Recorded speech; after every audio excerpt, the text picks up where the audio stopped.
So I'm going to get started with today's presentation, and it is entitled The Matrix Trilogy Decoded. What is the Matrix? What are the Matrix movies? The Matrix movies are, yes, science fiction stories, but what they really are allegories. So this term really has to be understood if anyone is not familiar with it. An allegory is a story, poem, or picture that can be interpreted to reveal a hidden or a coded meaning. What we're going to be doing here is decrypting that message. We're going to decode that message and show you what it's really about. What this science fiction trilogy is really about is our world, what's going on in our world. And an allegory typically teaches a moral or a political lesson of some kind.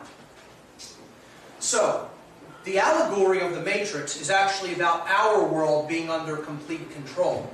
It's about the control system that is already in place in our world that we're already living in.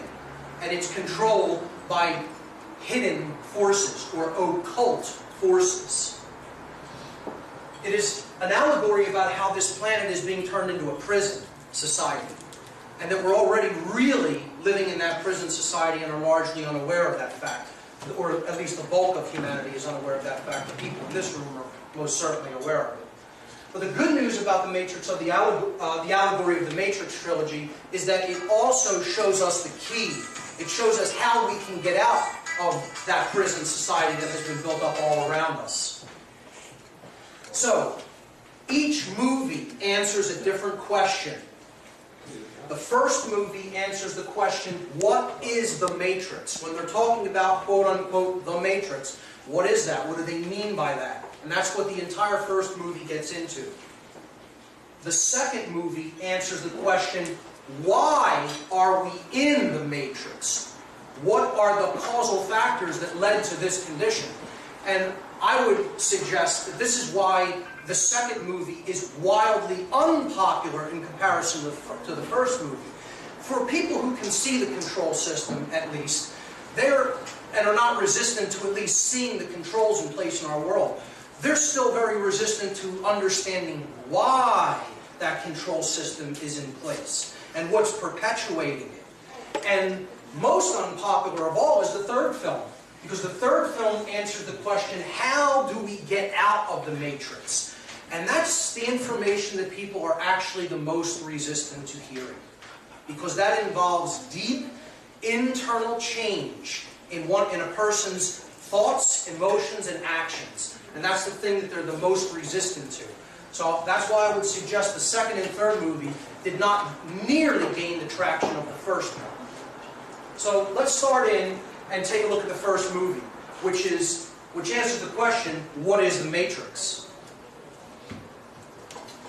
The film begins in a hotel called the Heart of the City.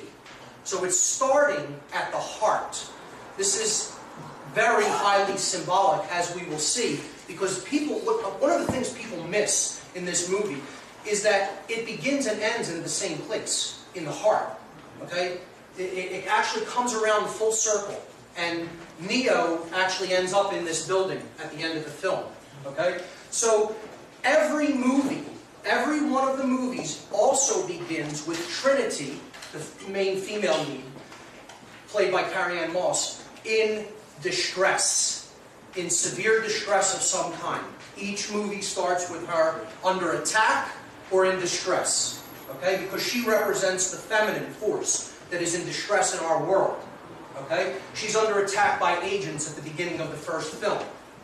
Agents of the state are what these agents in the Matrix represent. They represent people who are doing the bidding of the control system. Okay, the main hero of the film, played by Keanu Reeves, is Thomas Anderson, who is a software engineer. Okay, now, the Matrix is all an allegory dealing with software jargon, computer jargon. Okay, software, hardware, internet, things like that.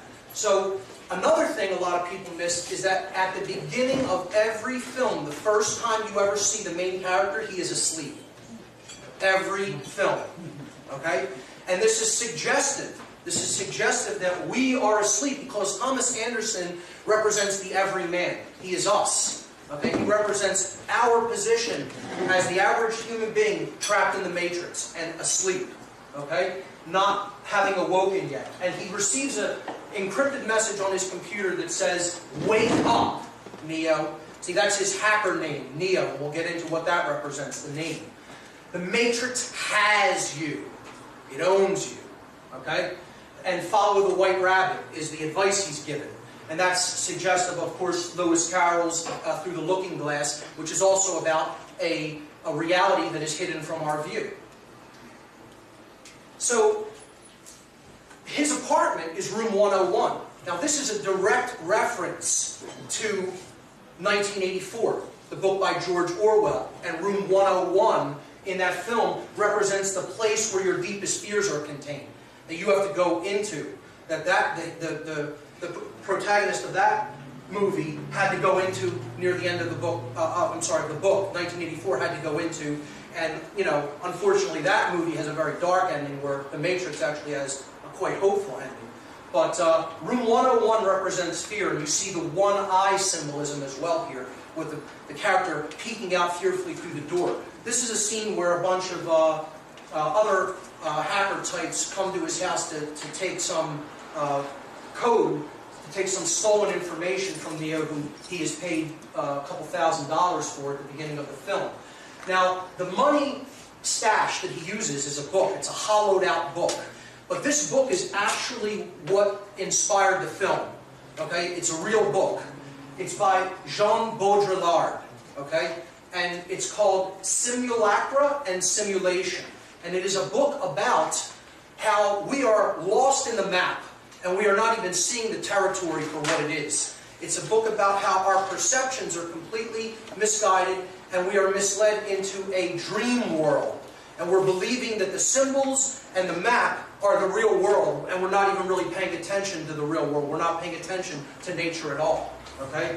So that's what that book is all about. I suggest people check it out because it is really, along with some other spiritual teaching from different traditions, what the information that underlies the Matrix films. Now, the people who show up to give him the money, one of their girlfriends has this white rabbit on her shoulder. So you see synchronicity, the idea of synchronicity being injected into the film. He was just told, follow the white rabbit appears. He decides to go along with that, stepping into the stream of synchronicity, and that leads him to a club where he meets Trinity, where Neo, Thomas Anderson, meets Trinity. Now, he never met her before, but he was aware of her reputation. Here's part of the conversation that takes place. Trinity says, I know why you're here, Neo. You're looking for him. I know because I was once looking for the same thing. And when he found me, he told me I wasn't really looking for him. I was looking for an answer. It's the question that drives us mad. It's the question that brought you here. You know the question just as I did. And Neo replies, what is the Matrix? That is the question that we're going to get an answer to. Trinity says, the answer is out there, Neo. It's looking for you, and it will find you if you want it to. So this is suggestive that the desire for truth must be present if we're going to find answers. And the person she's referring to, of course, is Morpheus, who we'll get to in a moment. Well, Morpheus represents the truth teller. He represents the one who is revealing the truth and helping to bring people out of the Matrix. So, the next slide is from Thomas Anderson's place of employment, which is a software company, and his boss, Reinhardt, says to him that he has a problem with authority, because that's what this movie is about. Authority being projected onto us, and us believing in it, us accepting the notion that there's such a thing as authority in human form. And he says, I'll read part of the dialogue. He says, you have a problem with authority, Mr. Anderson. You believe that you are special, that somehow the rules don't apply to you. Obviously, you're mistaken. This company is one of the top software companies in the world because every single employee understands that they are part of a whole. So he's emphasizing the concept of collectivism, of giving yourself over to the collective instead of expressing your uniqueness and individuality. And he concludes by saying, thus, if an employee has a problem, the company has a problem.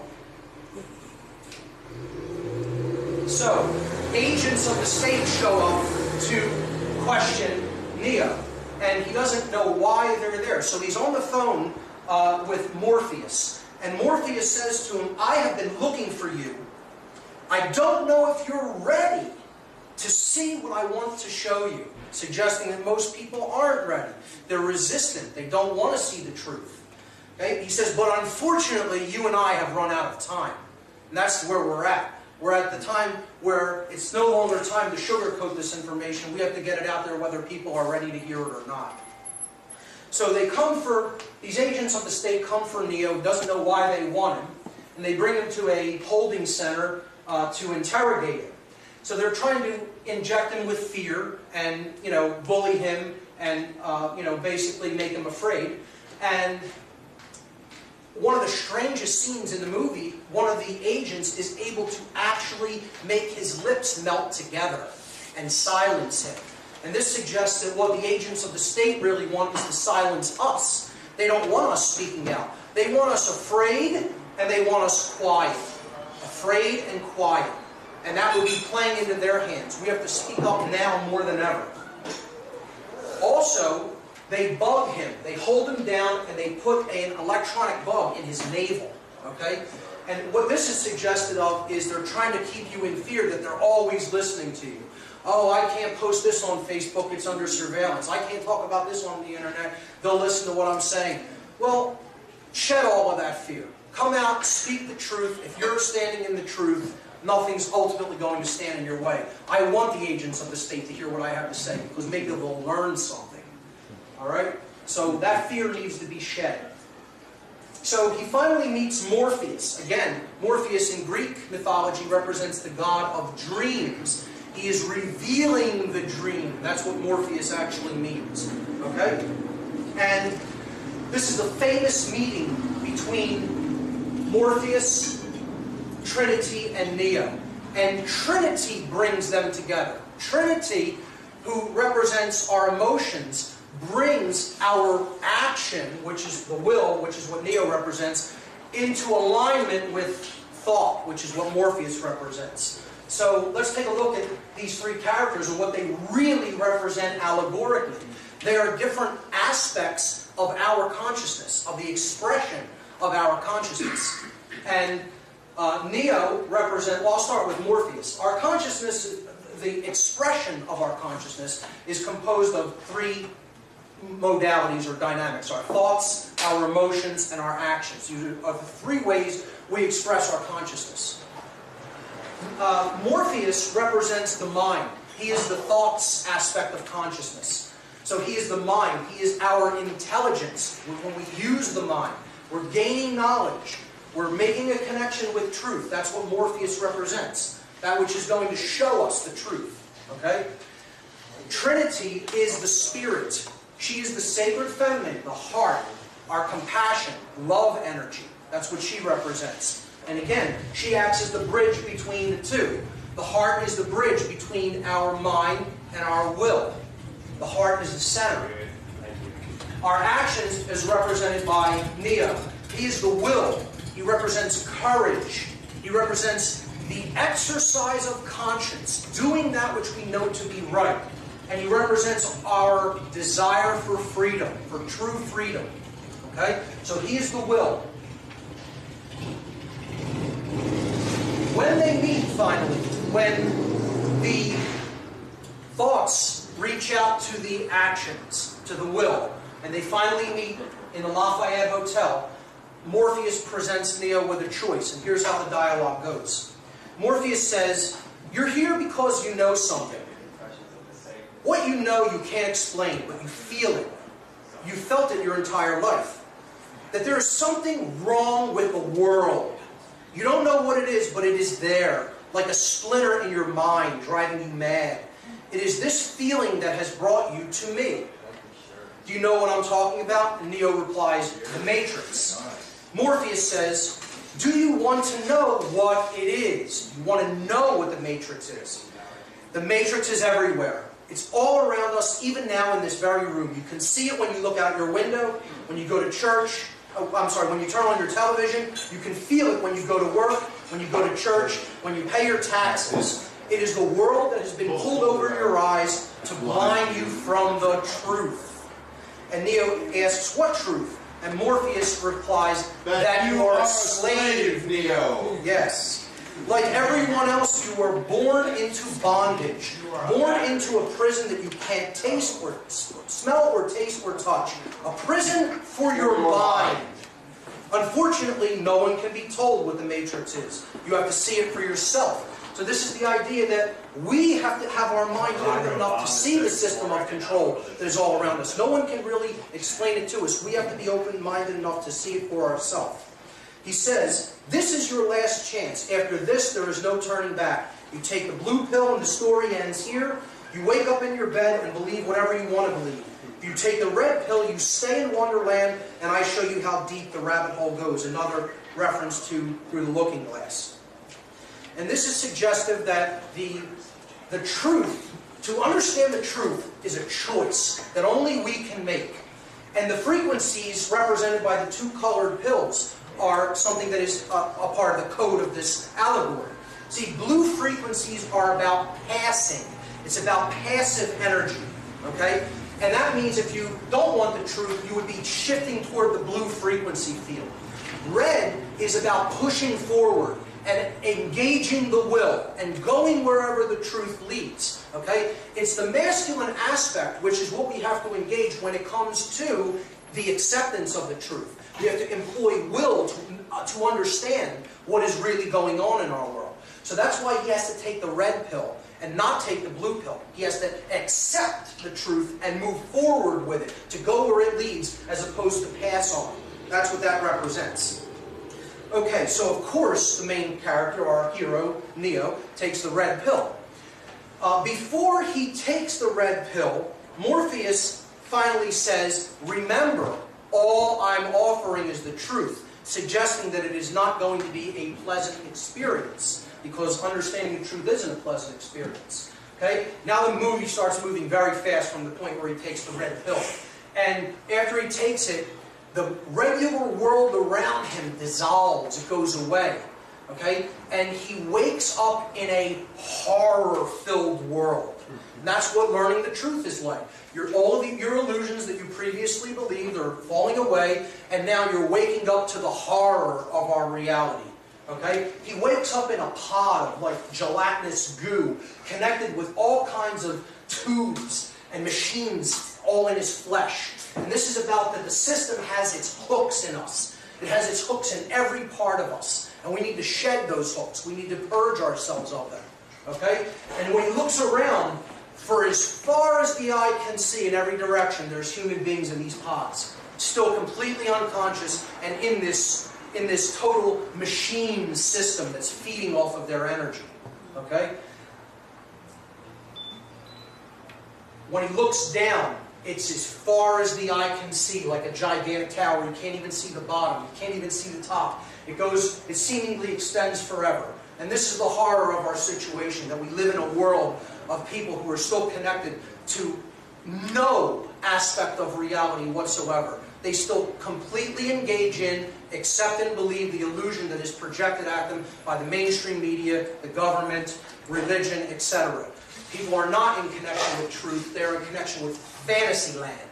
And they are all around us for as far as the eye can see. That is our actual situation. So the characters who are on Morpheus' ship finally rescue Neo. He gets ejected out a waste shaft, and he's picked up and he is brought on board the hovercraft of Morpheus and the other characters.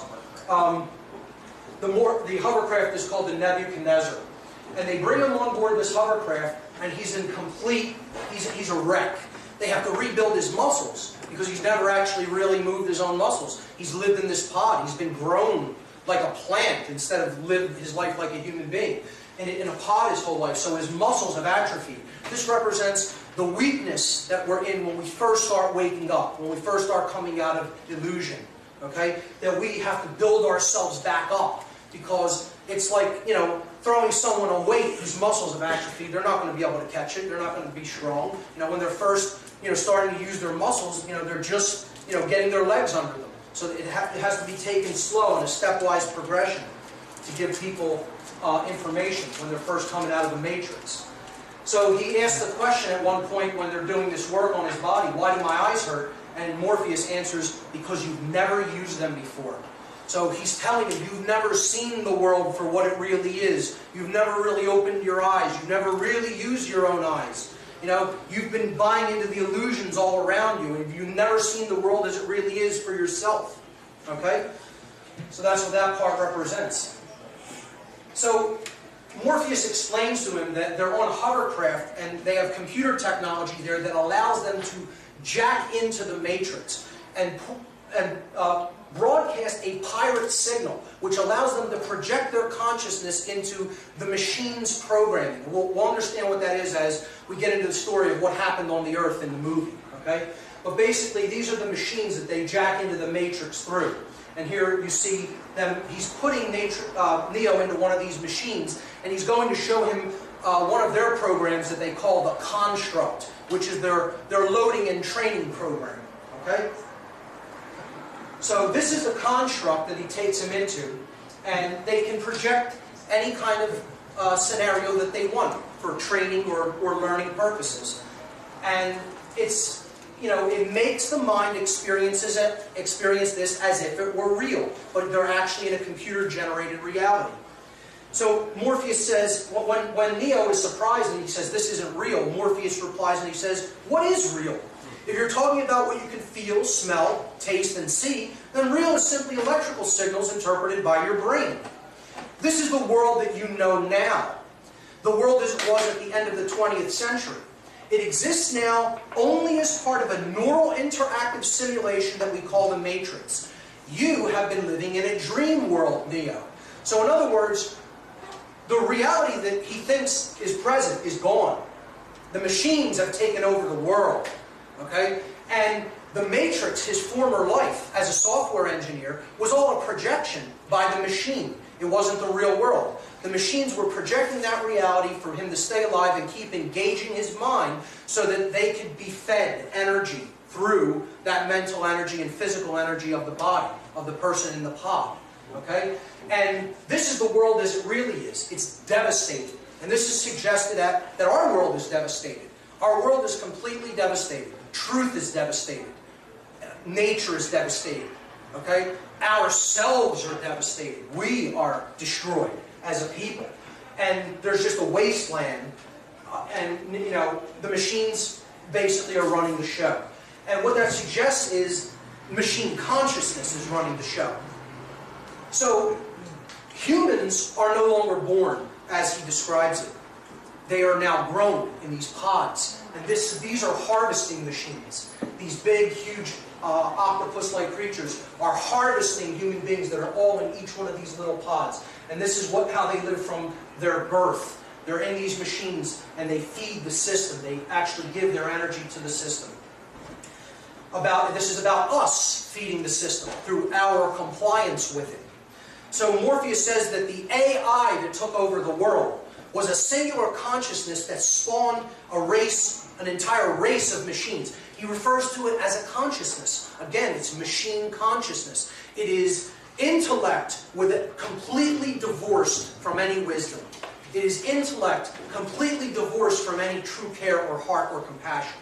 That's the machine world. The world of I don't care as long as I get mine. That's the matrix that we're living in. That's the consciousness that fuels that system of control. Okay? So, he says, the machines have found all the energy they will ever need, meaning human beings. They eat us, they feed on us. He says there are fields, endless fields, where human beings are no longer born, they are grown. For the longest time, I wouldn't believe it myself. And then I saw the fields with my own eyes. Standing there facing the pure, horrifying precision of it all, I came to realize the obviousness of the truth. And here's where we get the answer to the question of the first movie. Morpheus answers the question himself. He says, what is the Matrix? Control. Control is what the Matrix is. And the system that we're living in is all about control. A police state society. Total lockdown society coming in. Brought on by keeping people in a completely illusory, dumbed-down condition from the moment that they are born. And that's what the machine consciousness is all about, and keeping people in a completely asleep condition from the moment that we're born is like. He answers the question. There it is. What is the Matrix? Control. The Matrix is a dream world built to keep us under control in order to change a human being into this. And he holds up a battery, because we are their fuel through our consent to this system of control that has been built up. I would suggest that what the Matrix ultimately is this. It's not just control, it's a specific kind of control. The Matrix is mind control. This is where the real Matrix is operating. It's operating in the realm of mind to keep people in a dreamlike state, in a state of unconsciousness, so that they cannot really see what's going on in our reality and just accept the projected version of reality at face value. Neo is horrified by this and immediately tries to reject it. Of course, when people are first waking up to the nature of our reality, they're very angry. And they want to lash out at who's telling them the truth. They don't want to hear it. So he says, no, I don't believe it. It's not possible. And Morpheus again responds, I didn't say it would be easy. I just said it would be the truth. That's all he was ever offering him. He wasn't telling him you're going to wake up to a wonderful fantasy land. You're going to wake up to a wonderful world. You're going to wake up and see the truth for what it is. A world of horror that it's our responsibility to change. Okay? So he hits him with even harder information after that, which he's even less prepared to handle. He says, Neo asks him, I can't go back, can I? And he says, no. But if you could, would you really want to? Who wants to go back into the illusion world after they see the world as it is, even though it's horrible? Most people don't make that decision. They want to at least know what the truth is. And he says, we never free a mind once it reaches a certain age. It's dangerous, and the mind has trouble letting go, which you can see in the world with people who have developed real attachments to the system. It's very difficult for them to let go of it. He says, I did what I did because I had to. When the Matrix was first built, there was a man born inside, which we call the One. Morpheus calls him the One, who had the ability to change whatever he wanted, to make the Matrix remake the Matrix as he saw fit. It was he who freed the first of us and taught us the truth. As long as the Matrix exists, human beings will never be free. And what was the Matrix? Control. So substitute the word, the allegory, put it in there. As long as the Matrix exists, human beings will never be free. What is the Matrix? Control. As long as the desire to control exists, you will never be free. Ever.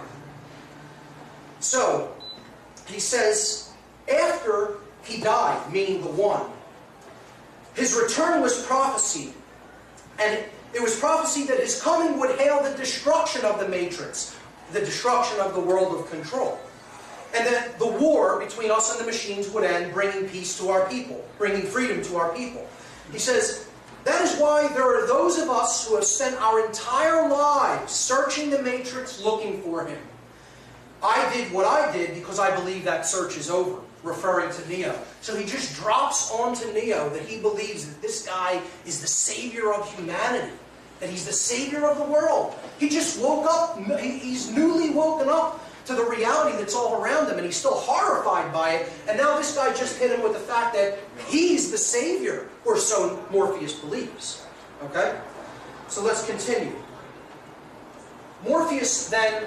Okay, let's look at what the name Neo really means, allegorically.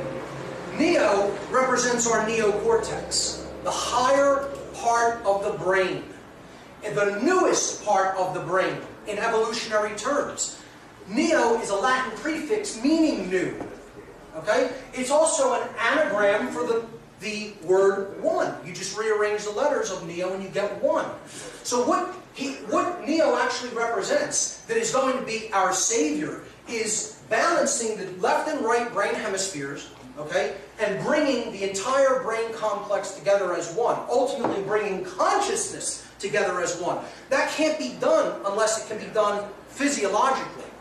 Then we can do it with higher consciousness. But if the brain is in a state of imbalance toward the left hemisphere or the right hemisphere, we're not in higher consciousness. We're in left brain consciousness is pure machine consciousness, and right brain consciousness is pure slave consciousness. Okay? That's just accepting whatever happens to you without doing anything. Total passivity, and this is total, male action drive that has no compassion in it.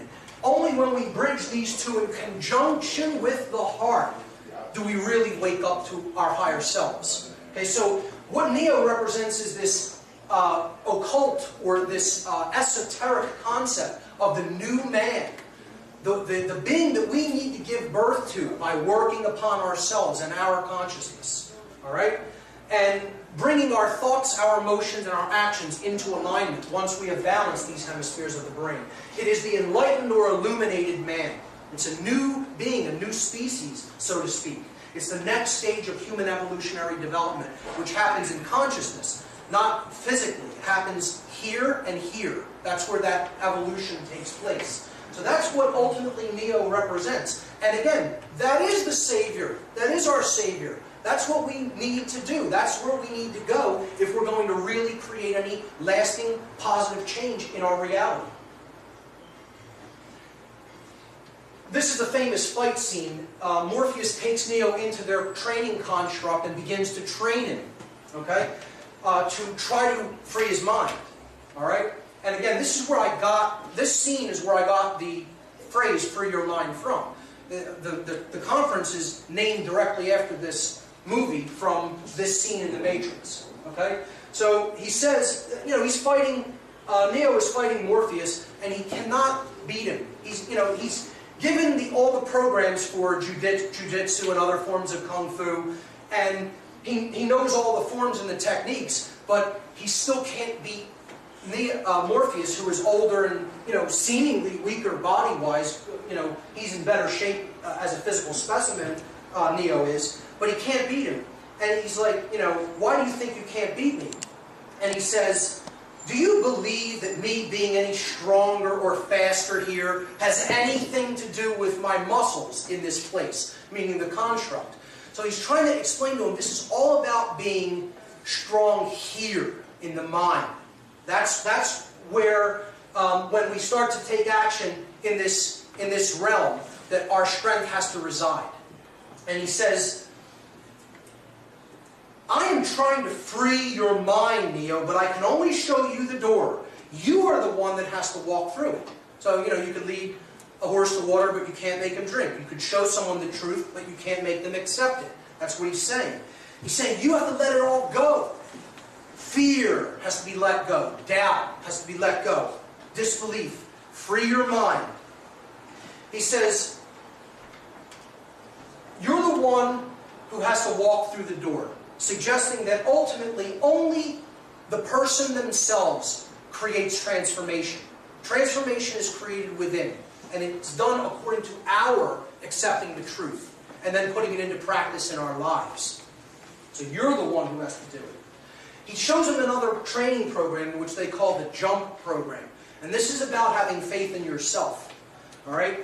He starts them on this building, and he's telling them you need to jump to that other building across an entire city street. And this is obviously impossible in the, quote, real world, but he's trying to train his mind out of its weakness and build up confidence and build up belief in oneself. So Morpheus makes the jump because he's already at that level of consciousness, and he asks him to follow. And of course, Neo isn't at that level of awareness yet, and so he plummets into the street. And the street doesn't kill him. It acts like a trampoline, but he kind of is a little bit injured. He spits up a little bit of blood, and and he says in this, if you're, after coming out of that program, spitting up some blood, he says, if you're killed in the Matrix, that means that you die here. And Morpheus simply responds, the body cannot live without the mind. So ultimately, the mind is what's creating our projections in the real world.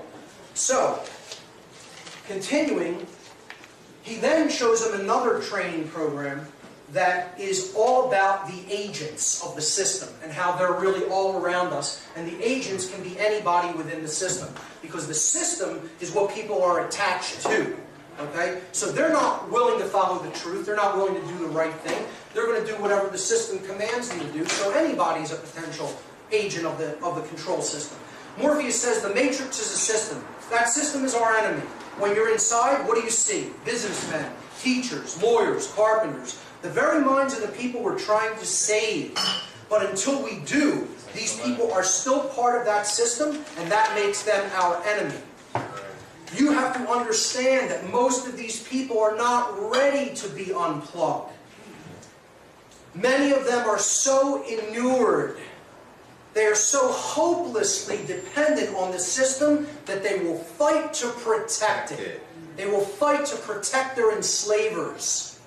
They don't want to be free because they've never even understood what the concept of freedom is, let alone practiced it or lived it in their lives. They love being under control. They love being dominated. They love being enslaved. And they want it to stay that way, because it staying that way means ultimately they have no true personal responsibility, the thing that they're really trying to duck more than anything else. So he's trying to explain to them, these people basically love it the way that it is. And many of them aren't ready to see the truth and be unplugged from the mind control system. So he says, were you listening to me, Neo, or were you looking at the woman in the red dress? This is a clear reference to the occult concept of the Scarlet Woman, and it represents the base desires. It represents staying in ego consciousness, being distracted, having your work put to the back burner due to distractions, things like that. And he explains to him, he tells him, look again, and when Neo turns around to look for the woman in the red dress, it's an agent holding a gun to his head. Okay? So what he's trying to tell him is that agents of the system can be anybody. They can infiltrate anywhere. And he says, this is a training program that's designed to teach you one thing. If you're not one of us, you're one of them. Anyone that we have not unplugged is potentially an agent. Sooner or later, someone is going to have to fight them. Every single man or woman who has ever stood their ground, everyone who has fought an agent has died. But where they have failed, you will succeed, because their strength and their speed are still based in a world that is built on rules. Because of that, they will never be as strong or as fast as you can be. And Neo says to him, what are you trying to tell me? That I can dodge bullets? And Neo says, no. I'm trying to tell you that when you're ready, you won't have to. That this will not have to come to a hot revolution if we can do it in consciousness. If we get to a level of consciousness where we stop holding on to our attachments to this control system, we won't have to do this with a war. We will be able to do it by stepping away from the control system and letting it fall, by refusing to comply, by stopping giving our energy to it, to perpetuate it through our own energy. That's the real solution.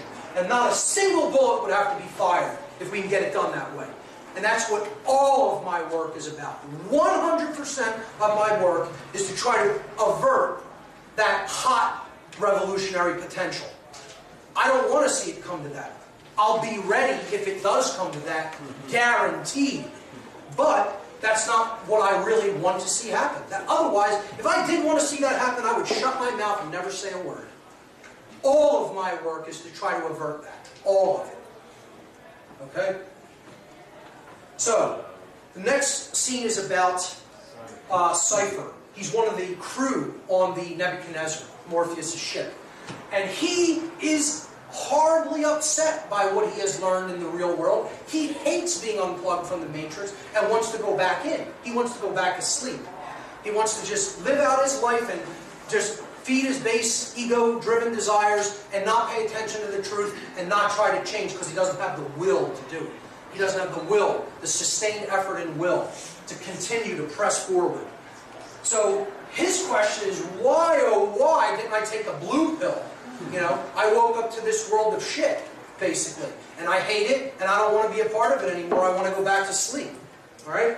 So his concept is ignorance is bliss, and he makes a deal with the machines that if he gives up Morpheus, if he betrays Morpheus and gives him up to the machines so they can get the codes that they need to attack the last human city of Zion, which we'll talk about later, that his body will then be actually physically reinserted into the Matrix, will be found in the real world and physically reinserted into the Matrix, and he's doing this for a deal that he'll be made someone important and rich, like an actor. We'll take questions afterward. So he's going to betray the crew, okay? And one of the next scenes is the heroes go into the Matrix because Morpheus is taking Neo to see another character known as the Oracle. We'll get to what she represents. She's basically one who makes prophecy about what's going to happen in the future. And in the waiting room to see the Oracle character, he encounters this little boy who we don't know his name. He's just referred to as the boy with the spoon, or Spoon Boy. Okay? And he's bending these spoons with his mind into knots in the Matrix. Because he's woken up. He knows this isn't real. It's a computer projected reality. And he could just, it's mind over matter. It's the will over the physical world. Okay? Reshaping it as he sees fit. And he's trying to teach Neo to do it. And Neo's having a problem with it. And he says, do not, the Spoon Boy says to Neo, do not try to bend the spoon. That's impossible. Instead, only try to realize the truth. And Neo says, what truth? And the Spoon Boy replies, that there is no spoon. Meaning, you know that this is in the Matrix. It's in the world of illusion. Exercise your will over it and change it. Okay? And he says, there is no spoon. He says, only then will you see that it is not the spoon that bends. It is only yourself that bends. Okay? So he's saying, you have to change in here. And in here, if you want to see change reflected in the external reality. It has to happen from within first. Neo finally meets the Oracle character, represented by this black woman, and she is about prophecy, she is about the intuition, and she's about knowing the self. That's what this character represents. She's the deep innermost recesses of the subconscious mind. Okay? And she tells Neo that he should look at the sign behind the door. Behind her door when you walk into the temple of the Oracle. This is a clear reference to the Delphic Oracle in Greece, which was the center of the Hermetic mystery traditions in the ancient world. And this is the main saying, here you see it in Latin, temet nosce. In Greek, I don't know what the inscription was off the top of my head, but basically what that means is know thyself. And in the Hermetic tradition, they said, know thyself. And only through knowing thyself will you know the universe and the gods. Okay? So, this is the ultimate command of all mystery tradition teachings. If you don't know the self, you're doomed. If you know the self, then you can create wondrous change in the world. And that's the problem. We don't know ourselves. We've forgotten who we are. And we don't understand how consciousness works to create the reality that we're witnessing and that we're experiencing. And therefore, that's why we continue to create in ignorance. If only when we know the self will we create consciously. So she says, do you know what that means? It's Latin. It means know thyself. Being the one is just like being in love. No one can tell you you're in love. You just know it through and through. She says, sorry, kid. You have the gift, but it looks like you're waiting for something. Maybe in the next life, who knows? So he hasn't built up the confidence. He doesn't know himself enough to know he is the one. He hasn't come to that awakening level yet, that level of consciousness to know he's the one who has to go out and make change. Okay? So she tells him, well, it seems like you're waiting for something. You know, you don't know that you're the one? Well, then I guess you're not. If that's what you believe, then it's true. So he leaves kind of despondent. And back on the ship, Cypher betrays some of the other characters and kills one of them. All right? And he takes over the ship, and he finally betrays Morpheus, and Morpheus falls into the hands of agents within the Matrix before they can actually get out.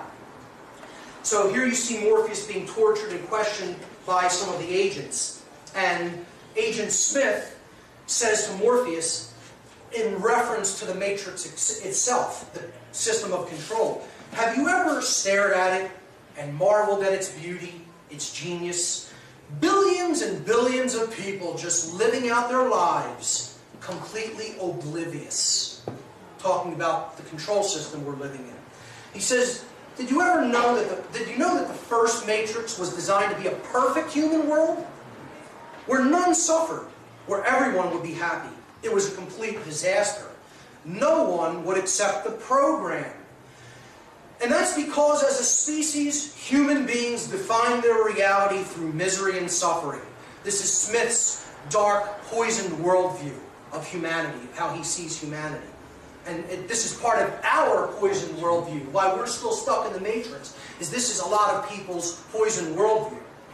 He says the perfect world was actually a dream that your primitive cerebrum kept trying to wake up from. You couldn't just accept that things were okay and that, nature was just, ruling the day and you were going along in harmony with it. You weren't trying to fight against it. You weren't trying to fight against the laws of creation. You weren't trying to fight against, your true nature. You were just going along with it. That would have been a perfect world, but you couldn't do that. Your mind kept trying to wake up from it. It wanted something else. It wanted something more. Until it finally would only accept this prison reality, that desire to control. He says that's why the Matrix was redesigned to this, meaning, the modern world, the system of control. So he says, when I tried to classify your species, I realized that you're not actually mammals. Every mammal on this planet instinctively develops a natural equilibrium with the surrounding environment, but humans do not. You move to an area, multiply and multiply, until every natural resource is consumed. The only way you survive is to spread to another area. There is another organism on this planet that follows this same pattern. Do you know what it is? A virus. Human beings are a disease, a cancer of this planet. You are a plague, and we are the cure, meaning the machines. Because he's one of the programs in the machine world. So that's his worldview. And that is the dominator's worldview. That is really what they think. That's how they think. And unfortunately, they have infected our minds with that worldview, and many of us think that same way. We're not a virus. If we continue to think that we are, we're falling right into their game, into their hands, and believing in their worldview, which is ultimately going to lead us right into their continued control. So he's trying to break Morpheus' spirit. He's trying to break his mind. So Neo and Trinity go back into the Matrix to lead a rescue attempt of Morpheus. Okay? And this is basically, you're trying to rescue the truth and keep the truth alive. That's what these characters are doing. This is what this represents. Morpheus is the truth. They're trying to rescue, to save the truth from being exterminated, from being broken. Okay? And there's another theme in the movie of going up. We'll return to this later. Going up to a higher level is the solution. They have to take an elevator shaft and they have to take it via an act of faith, via a cable. They have to cut the elevator away from the cable and ride the cable all the way up to the top floor. This is an act of faith that the truth will lead you where you need to go, up to a higher level of awareness. Finally, they rescue Morpheus with a helicopter and a Gatling gun. And the last effort to save Morpheus is a leap. It's a leap of faith. It's using all of the will and suspending yourself, okay? Completely extending yourself to come into harmony with truth. That's what this scene represents. After they save him, Morpheus says, I knew you could do it. I believed in you. He says, sooner or later, you're going to have to realize, just as I realized, that there is a difference between knowing the path and walking the path. That's a powerful, that's a Buddhist philosophy. that there's the path and knowing it. And that's intellectually and, in an intelligence perspective, understanding what is real and understanding what is right. But then there's a big difference because then you have to engage that in the physical reality by using your will to put that knowledge into action. And that's what real wisdom is. And that's what Morpheus is saying to Neo after that scene. There's a difference between knowing the path and walking the path. After this, Neo finally starts to get some courage and resolve. And he's starting to build up confidence in himself. And he's the first person who will not run. He will face the control system head on and take on the agents of the state in the form of Smith. Trinity is looking at this from outside of the Matrix, horrified, saying, "My God, what is he doing?" And Morpheus' response is, he's beginning to believe. He's beginning to believe. Because he's beginning to believe in himself. That he is an agent for change. And he is representing and fighting for and championing the truth. And he's willing to defend that truth against the control system. Okay? So, he is shot in the same room where the movie begins. People miss this part here. Okay? It's the heart of the city hotel. Watch it again, you'll see it. In room 303, which is where Trinity was under assault at the very beginning of the movie. So we've come full circle. Now, that number is very significant in Masonic terms, because 33 is the level or the degree of illuminated masonry. Okay, the 33rd degree. Because it's the degree of temperature when water begins to melt.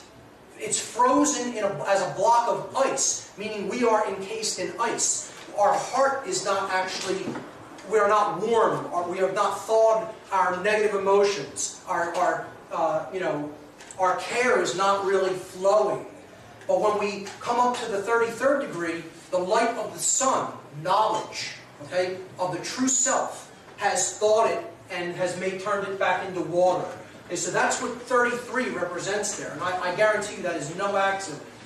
He is shot and dies in the Matrix, in the world of illusion. Because the 33rd level in Freemasonry is also about death and rebirth. It is about resurrection to a new form of consciousness, to enlightened awareness, which is why it is called the first level of the illuminated degrees of Masonry. Okay? So that's what this part of it is. He is shot and killed, and he is now dead to the world of illusion. But now, this next scene, he is revived. He is resurrected and brought back to life by Trinity in an act of love. She kisses him and brings him back to life. This is representative that only true care and compassion can finally resurrect right action. That's it. She represents the sacred feminine energy of true care and compassion and love energy. And that's the only thing that can ultimately resurrect right action in the world, which is what Neo represents, our will. When he comes back to life, it is the most significant, is probably the most important part of the entire film. Because he says one word when he stands up after coming back from the dead. Okay, he says one word, and that word is no. No is the word that Neo speaks when he comes back to life. And this is suggestive that only when we begin to say no to the control system are we ever really going to really be reborn and really come back to life as a species. The agents of the system fire their guns at him, and he can now stop the bullets just by projecting his consciousness. And this is representative of, again, if we come up to that level of consciousness and say no, no bullets will have to be fired, ultimately. We'll be able to stop that eventuality, that negative future. So, the word no, I call it the most powerful word in the universe in my work. The concept of apophasis, A-P-O-P-H-A-S-I-S. Apophasis means to say no. It means to not speak, or to not acknowledge, or give energy into the system. It is withdrawal. Withdrawal from what is wrong. And in withdrawing from what is wrong, we're ultimately doing what is right. So that's the most powerful energy. The lost word, it is called.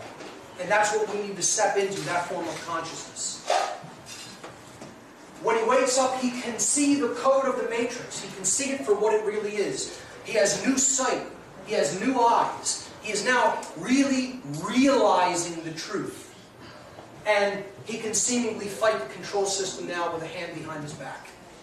It's becoming easier for him because he now can see the truth. So the illusion, as it's projected at him now, he can strike it down at will. He actually lunges himself forward and projects himself like a missile at the center of Smith's being, the agent. And he goes into his body, and he blows him apart from the inside in a hail and a shower of light and green energy, which again represents care and love. And this is suggestive of, we need to get into the heart of the people who are actually still giving themselves over to this control system, the agents. We have to reach them ultimately, to change them, help to change them from the inside through care. And then we won't have to, like I said, have a hot revolution. A single bullet wouldn't have to be fired if enough people get to that level of consciousness and are willing to do that work.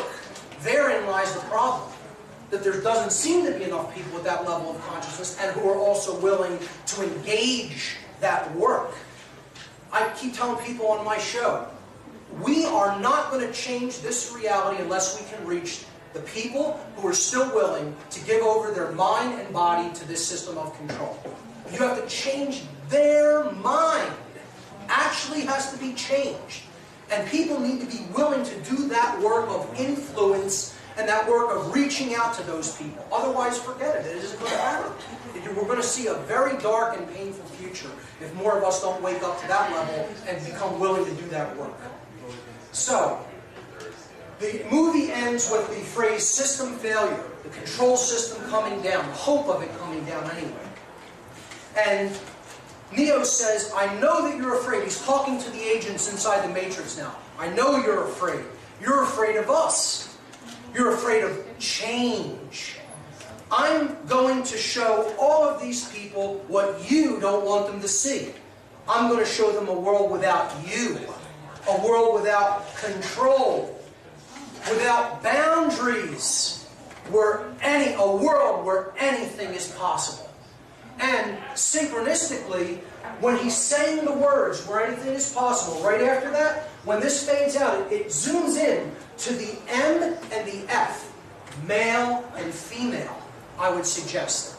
Okay? The masculine and feminine consciousness that is within us being bridged and brought together, and it opens as a doorway into another world. And that is how the first movie ends. Very powerful symbolism. Okay? Let's take a look at the second movie. So, the second movie is about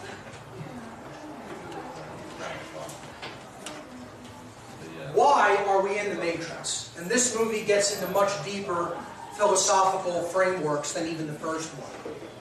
I would suggest this is also why it's very unpopular. People are resistant, even if they're awake to the control system, to understanding why we're in the current human condition. So, let's jump in. Once again, the movie opens, the sacred feminine, under distress, okay, being accosted, being shot at, falling from a building, okay, falling, care, who she represents, love is falling after being, pummeled with bullets, okay, and Neo is asleep still.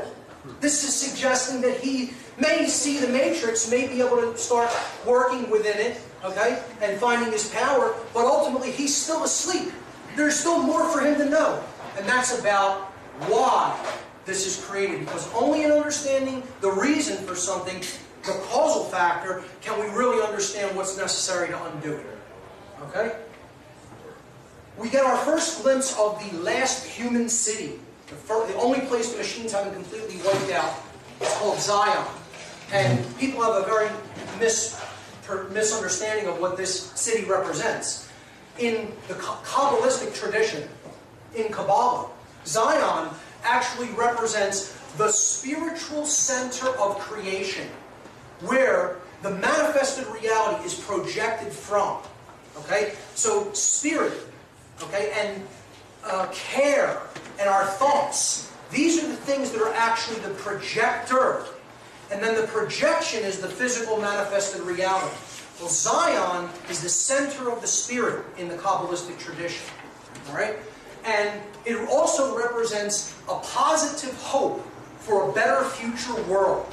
That's what Zion represents in esoteric traditions. So that's what this represents. More overtly, all it represents is the underground. People who are still in the underground. They're not the mainstream because this city is deep underground, it's described, down near the core of the earth. Well, there's a core of people who know the truth, and they're basically still deep underground.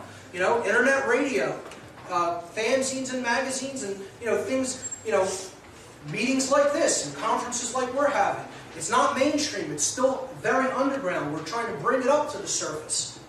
Okay, but it's still deep in the underground world. And that's what Zion represents. There's a big conflict between Morpheus and Commander Locke, a subplot theme that runs throughout this movie.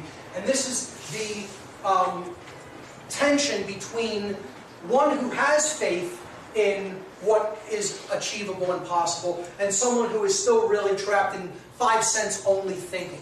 Okay, Morpheus, has faith in higher consciousness, that it's really the ultimate solution, and Locke is still all about just physical things to do in this world. I call it, he's the rearranging furniture on the Titanic guy, whereas Morpheus really knows what's necessary to create the real change.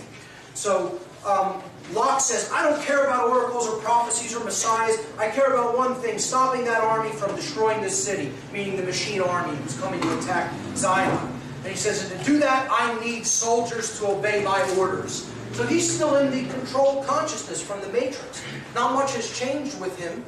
He's all about, well, there's linear physical things that need to be done, and I need people to obey. And that's not the consciousness that's going to get us out of this mess. Morpheus says, with all due respect, Commander, there's only one way to save this city, Neo.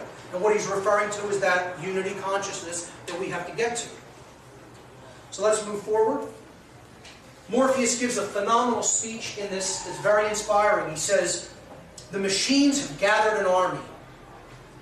And as I speak, that army is drawing nearer to our home. He's telling this to the people of Zion.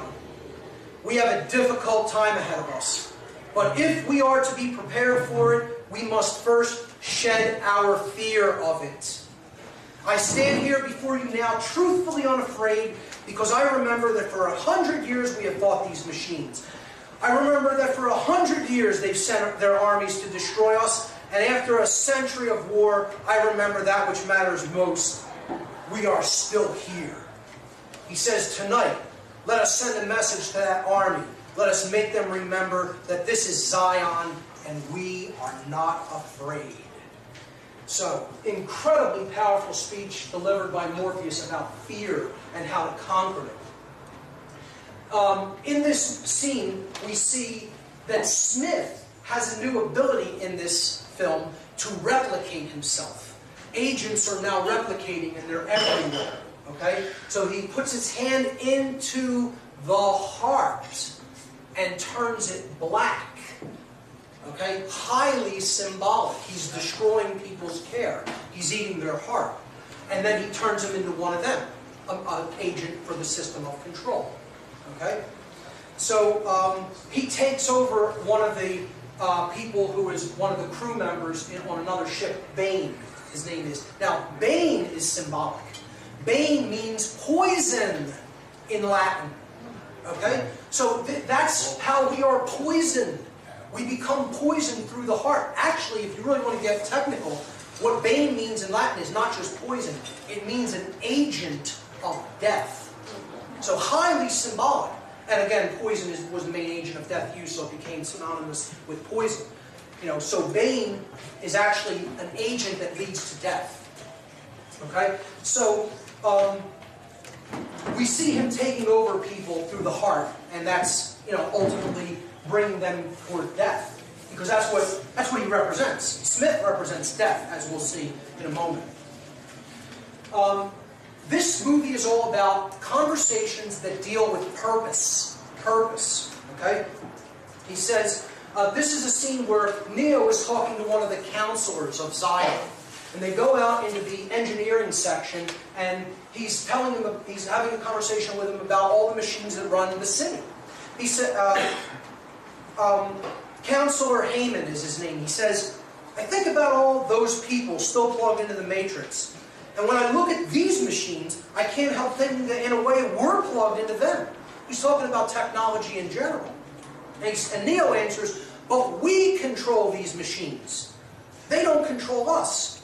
And the counselor replies, it does make one wonder just what is control. Neo replies, if we wanted, we could shut these machines down. And the counselor says, that's it. That's control, isn't it? If we wanted, we could smash them to bits. Although if we did, we'd have to consider what would happen to our lights, our heat, our air. There's so much in this world I don't understand. See that machine? It has something to do with recycling our water supply. I have absolutely no idea how it works, but I do understand the reason for it to work. So here purpose is brought up. There's a reason for things. Now, I would suggest this is also about technology and how it's a dual-edged sword. It can be used to help mankind, and it can be used as an agency for control. It's about how will we use it. Will we use it truly for our benefit and our uplift, or are we going to use it to bring in greater and greater modes of control? And that's the conversation that's taking place here. The councilman finally says, I have absolutely no idea how you, Neo, do some of the things that you're able to do, but I believe there's a reason for that as well. Again, purpose being brought up. Why, in other words. I only hope we will understand that reason before it's too late. So what he's suggesting here is we have to really understand what is driving your level of will so that we can help other people to achieve that level of consciousness and put their knowledge into action, to get over their fear and actually do the work that is required. If we can understand what helps bring somebody into that full potentiality of their power, then maybe we'll have a shot. So, very powerful scene, actually. Okay, Seraph, this character here, is the protector of the oracle. And he is representative of the seraphim, an angel, a group of angels, angelic intelligences. His name is short for seraphim. He takes Neo into the Matrix to see the oracle. And the conversation between Neo and the oracle in this movie is also all about purpose. It is all about the why of things. Okay? The oracle says to Neo, we can never see past the choices that we do not understand. You didn't come here to make the choice. You've already made it. You're here to try to understand why you made it. In other words, she's telling him, you have to get to the why of your decisions. You have to understand the primary motivating factors of behavior. If you can't do that, you're done. He says, what if I can't do that? What happens if I fail? And she says, then Zion will fall, meaning humanity will be doomed. We can't understand what drives our behavior, our primary drives and motivations, the causal factors that lead us to make the choices that we do. We're doomed as a species. Very, very powerful, a crux of the philosophy in this movie. Okay? So, the oracle then says to Neo, the second part of this conversation is about what he has to do. And she says, the machine mainframe is where you must go, where the path of the one ends. You can save Zion if you reach the source, but to do that you will need the key maker. We're going to talk about what he represents in a moment. He disappeared some time ago, and he's being held prisoner by a very dangerous program, one of the oldest programs. He is called the Merovingian, who we're going to really get into and talking about. The Merovingian will not let the keymaker go willingly. What does he want, Neo asks, and the oracle says, what do all men with power want? More power. Okay? Let's move on. Neo finally encounters Smith in this movie after the Matrix leaves, and they have the big fight scene, the CGI fight scene, where he's fighting thousands of Smith agents. Smith has now become a virus, an agency of death that is replicating himself throughout our world. That's what this represents. And Neo is the one who has to try to stop it. Again, higher consciousness stopping the spreading of the destruction of the heart, energy, the destruction of care. Alright, so after that fight scene, they go back into the Matrix to try to get the Keymaker out from the control of the Merovingian. So the three characters, Morpheus, Neo, and Trinity, go into the stronghold of the Merovingian. Now the Merovingian, the name is suggestive. It's about the Merovingian bloodline, one of the high connected bloodlines to the highest levels of the control system. This is an occult family that dates back into the ancient world, and there's a lot that we can go into on that, but you can research the Merovingian bloodline for yourself. Basically, who this character represents is the super, quote, elite that is controlling this world and reaping the benefits of the control system, okay? And he doesn't want to give up his power, he just wants more and more power. I would suggest that he is representative of the dark occultists who understand the human psyche, how it works, and are completely manipulating it for their ends. So he's representative of the class of sorcerers who are really controlling the minds of the people of this world, and therefore getting them to do their bidding. This scene is the most powerful scene in the whole movie. In the whole trilogy, I should say. Not just this individual movie. It's the most important scene in the whole trilogy. Because it gets to the crux of why are we in this position. So, it starts with Morpheus saying to the Merovingian, you know why we are here. And the Merovingian says, I'm a trafficker of information.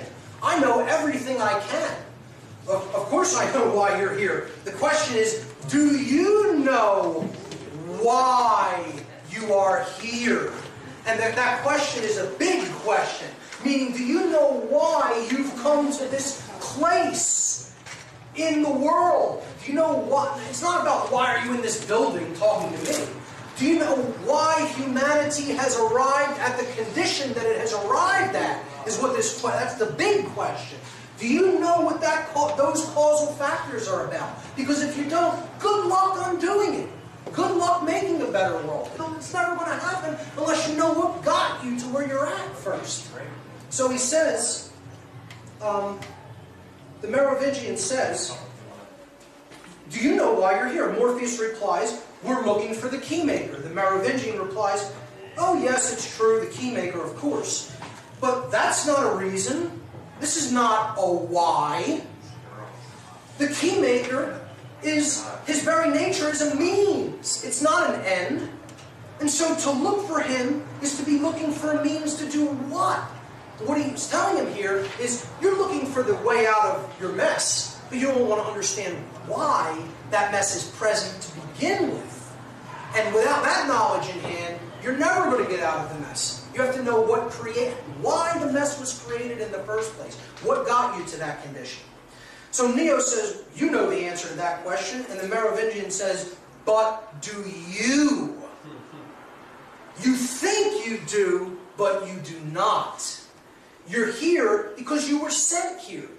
Referring to the Oracle. She sent him here. He doesn't know what the Keymaker is, what he represents. You were told to come here and then you obeyed. And that's the way of all things. Right? He says, you see, there's really only one constant. There's only one universal. There's one universal law, ultimately. There's only one ultimate truth. The only real truth. Causality. Action, reaction.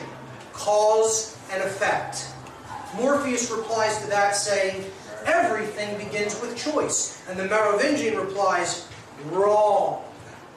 Choice is an illusion created between those with power and those without. That is the nature of the universe. Causality. There is no escape from it.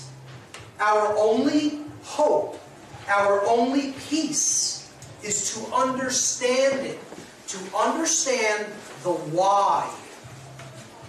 Why is the only real source of power.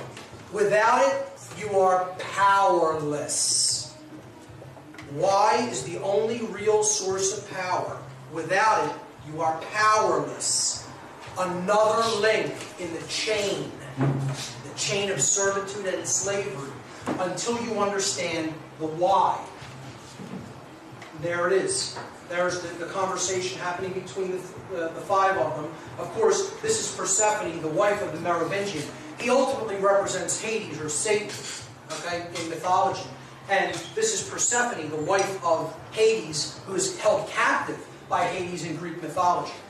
Again, it's another symbol of the sacred feminine being held captive by the force of evil and control. So, why is the only real source of power? Without it, you are powerless.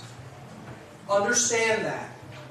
Persephone, again, represents the sacred feminine being held captive, again, by dark forces.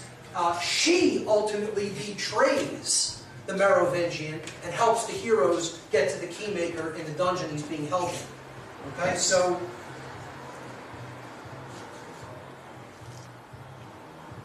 they finally do get the Keymaker after a long, drawn-out battle with the Merovingian's henchmen.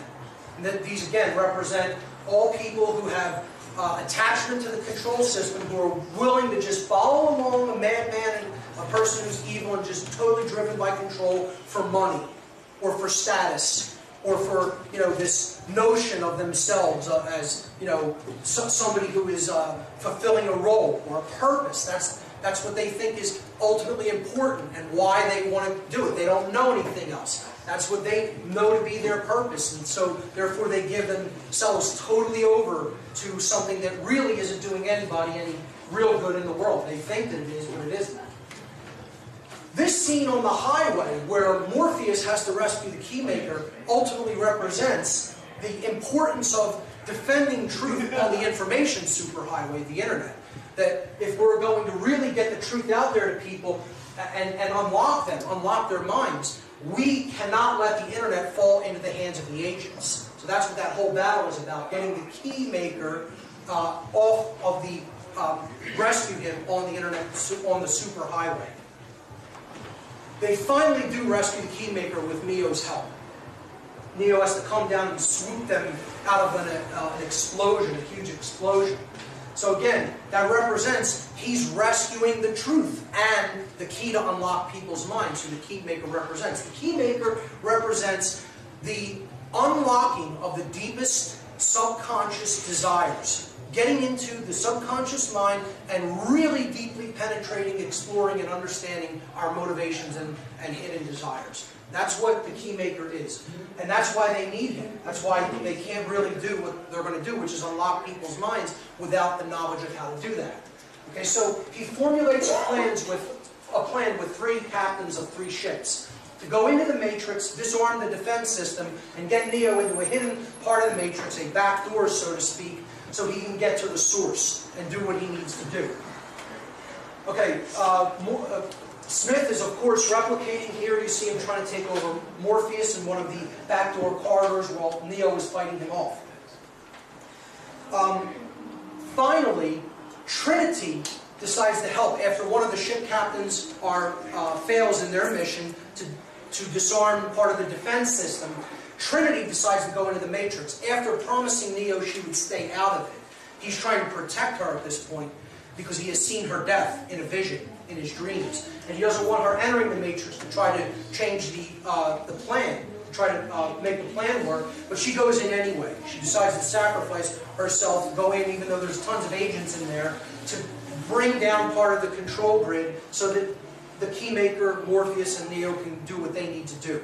Finally, it succeeds, and the Keymaker opens this back door in the Matrix. Again, these are the subconscious, hidden desires that are all locked up and bound up in our mind that have to be unlocked, that have to be penetrated and walked into so we can understand the why of our behavior. Okay? And Neo finally walks through the door, and this is Stargate symbolism. This is, again, going into the state of light symbolism, of enlightenment, of real, true knowledge of self, which is why he walks through a blinding door of white light. All right? He ends up in a room filled with screens, and this is the realm of the architect of the Matrix. And this is where the key conversation happens in this second film. This is the architect of the Matrix, and this is Neo having a conversation with him. Here's how it goes. Neo asks, why am I here? Again, here's the first question. Why? Purpose. What is the purpose? Why am I here? The architect says, your life is the sum of the remainder of an unbalanced equation inherent to the programming of the matrix. The matrix is older than you know. This is the 6th version of it. Okay? So this is news to Neo. He is not aware of this. In other words, he's telling him there have been other incarnations of humanity. There have been other destructions through cataclysms. Okay? This isn't the first time around on this great wheel of karma. You've done this before. That's what the architect of the matrix is telling Neo here. And he says, this is the 6th version. As you're undoubtedly gathering, the anomaly is systemic. It creates fluctuations in even the most simplistic equations. So this anomaly that he's talking about, what is it? Neo immediately recognizes it and he says, choice. The problem is choice, isn't it? And the architect replies, the first matrix I designed was quite naturally perfect. It was a work of art, flawless and sublime, a triumph equaled only by its monumental failure. Again, because the human mind rejected that perfection. I redesigned it to more accurately reflect the varying grotesqueries of your nature. However, I was again frustrated by failure. The answer was stumbled upon by an intuitive program. And he's referring here to the oracle, again, who represents the intuitive capacity. Initially created to investigate certain aspects of the human psyche. Again, another reference that these are all aspects of the psyche, these programs. If I'm the father of the matrix, she would undoubtedly be its mother. Neo says the oracle. And the architect says, she stumbled upon a solution whereby 99% of all the test subjects accepted the program. And what was this solution? The illusion of choice. The Hegelian dialectic. Do you want the Republicans or do you want the Democrats? Do you want labor or conservative? Do you want liberal or conservative? Coke. You know, Coke or Pepsi, exactly. And that illusion of free choice is what gets people, even though it's a false choice, it's a false paradigm, gets people to accept the program of the matrix. And what the choice ultimately is, do you want this form of control or do you want this form of control? But either way, you're under control. See, it's this hand or this hand, but either one's going to punch you in the teeth. Because it's controlled by the same mind who doesn't give a damn about it. Okay? And that's the false choice that people are presenting. Hegelian dialectic is what this is called. The presentation of a false choice to give the person who you're controlling the illusion that they've made the choice for themselves. And this is all an illusion, just like politics. It's all an illusion. It's all fake. It's all puppet show. And the puppet master is getting ready to knock you out. Because he has the puppets on both hands, and whichever one you pick, you're getting knocked out by. You're getting dropped with. Okay? So, he says that those who refuse the program, while a tiny minority, if unchecked, would constitute an escalating probability of disaster and failure. Meaning, even, he's trying to control the people who have woken up from the matrix. He wants everybody under control. He's not happy that even some people came out of it, because as long as there's some that came out, there's a possibility that they can bring the whole system down. So, Neo says this is about Zion, isn't it? Meaning the people who are awake, the people who have really come back to true humanity. And he says, the architect says, Zion is about to be destroyed, because he sent his machine army after them. He says, this will be the 6th time we have destroyed it. 6th extermination of humanity. And we have become exceedingly efficient at it.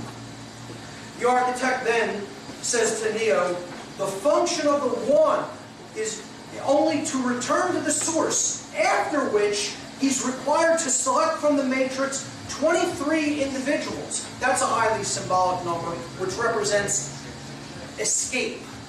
Getting out is what the number 23 represents in occult terms. In other words, he got out of the matrix, but he's going to reload it. That's where the name comes from. You're just starting the same system of control all over again. Because most people, when they come out of one system of control, what do? They build up another one. It isn't about laying down the sword. It's, let's make a new system of control. And we'll be the new kings. We'll be the new rulers in this one. And we'll just do it all over again. It's not, what he's trying to say is, you're going to, we'll get you to a point of revolution, and then you'll just reload the matrix by bringing in another form of government. And that was the failure during our first revolution, where what should have been realized is that the problem is the belief in authority is the human problem. That's the problem of the human condition. And that's what needs to be abandoned, is that there is any people who are our authorities. Truth is our authority and nothing else. And we need to make that the goal of what we are going to actually give our energy to. Truth, instead of belief in authority and other systems of control. So, he says, he's telling Neo, the whole program about the One, this prophecy is, it's all bunk. All the One is supposed to do is restart the Matrix. You usher in a revolution, we kill all the people in Zion, you take some people out of the Matrix, and we start it all over again. Go around the wheel of karma all over again in a big revolution. Okay? The turning of the wheel of karma. He says, failure to comply with this process will result in a cataclysmic system crash, killing everyone that's connected to the Matrix. All those vast human beings in those power plants. Okay? Coupled with the extermination of Zion, this will result in the extinction of the entire human race. So he's telling Neo, you're in control of whether the whole human race dies at this point. The fate of humanity is in your hands. He tells him that there's a door on the left, which if he goes through, goes to the source, and he rebuilds the Matrix, he reloads the Matrix. If he goes through the door to the right or to his left, then he goes back into the Matrix to rescue Trinity, who he's now become aware is in the Matrix. So he says, you won't let the total system crash happen. You can't. You need human beings to survive. And the architect says, there's levels of survival that we are prepared to accept. However, the relevant issue here is whether or not you are ready to accept the responsibility of the death of every human being in your world. And the architect makes him aware that Trinity has entered the Matrix to save Neo's life at the cost of her own. She was ready to sacrifice herself to save him. He says, this brings us to the moment of truth. The architect is speaking here.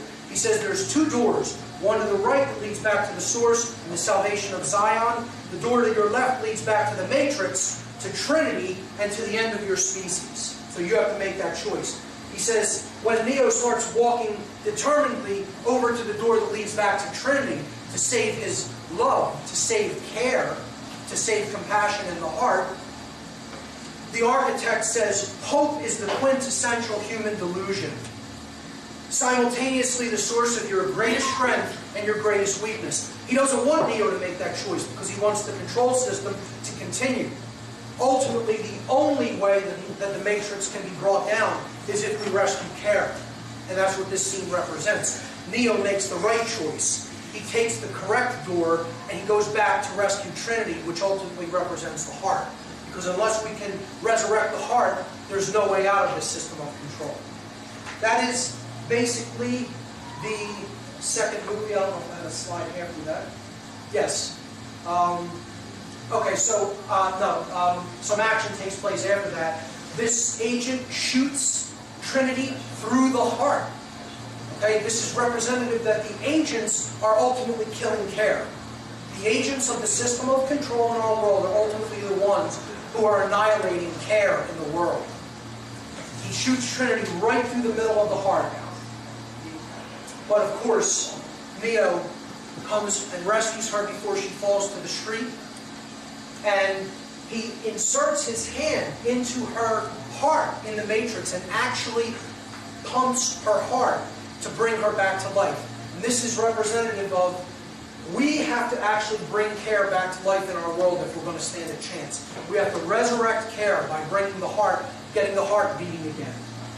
And notice that that's all, it's done in green energy. Again, you see green being the main theme, the main color here, because green is the color, the frequency of balance. It's actually in between, in the visible spectrum between the reds and the blues, or the masculine and feminine frequencies. It is the coming together, the sacred marriage of those two modes of consciousness, and that's what care energy is really all about. The middle, the center of the visible spectrum of light, green energy, is care energy, is love energy. Okay? So on board the Nebuchadnezzar, after Neo comes back out of the Matrix, after rescuing Trinity, he tells Morpheus that the whole thing about the one, the whole prophecy of the one by the Oracle was just another one of the systems of control of the Matrix. And it was all about reloading the Matrix and starting it all up over again. So Morpheus is like devastated, because this is his whole religion. This is his entire belief system. You know, and he's now having to realize, wow, that was all just part of the illusion. I look at that as all the beliefs that are fed to us through religion and the New Age movement about externalizing the Savior is all part of the system of control, because it gets you to stand down and you don't really take right action. You are looking at like, that's all in someone else's hands. We don't have to do nothing. You know, it's not about good works. It's about belief. Well, that's bunk. It's all about good works. It's all about actually making a change in the real world through an act of your will. And that's what love is all about. And that's what higher consciousness, including Christ consciousness, is all about. The machines finally sent a kamikaze mission to the Nebuchadnezzar to blow up the ship. And they succeed. The heroes just get off board before the Nebuchadnezzar is annihilated by a bomb. One of the machines becomes a bomb. One of the machines turns itself into a bomb, destroys the ship. That leaves them temporarily stranded, but as more machines are coming for them to physically destroy their bodies, Neo now holds up his hand in the real world and stops the machines, short-circuits them, and annihilates them. Now, we're not in the Matrix now, we're in the real world. So he's now has real power in the real world. This is because he has awoken to the true nature of his self, resurrected his care, understands part of the reason why we're in this situation, and now he's in a power to really affect change in the real world. Not just the machine world, not just the Matrix, the world of illusion. He's really making change happen around him, physically now. Okay? That's what that represents. Another ship comes along to rescue them called the Hammer. Very symbolic names. I'm not going to get too deep into them as well, but Nebuchadnezzar, the Hammer. I will talk about one of the ship names in part 3, the Logos, which is a ship that Neo takes into the machine, the heart of the machine city. At the end of the film, this burst of energy coming from Neo puts him into a coma, suggesting that the high level of consciousness that he had to employ to do that, it burned him out. You know, he might not have been ready for it, or he may not have paced himself, and it ultimately put him into a temporary state of being in a coma. So that's how the movie ends, with him being in a coma, and the ship's captains being debriefed on what happened at the first line of defense as the machines were trying to break through the defense lines into the city of Zion. They find that someone blew an electromagnetic pulse weapon, which is the humans' weapons against the machines, and did it prematurely, knocking out all the ships, and then the machines were able to swarm in and just annihilate the first line of defense of the city. So this is the guy who did it, and they found him unconscious, also in a coma like Neo, kind of, and that was Bane, the Bane character again. And we saw that Smith took over earlier in the film. So really now, Smith's consciousness is embedded in this physical person named Bane in the real world.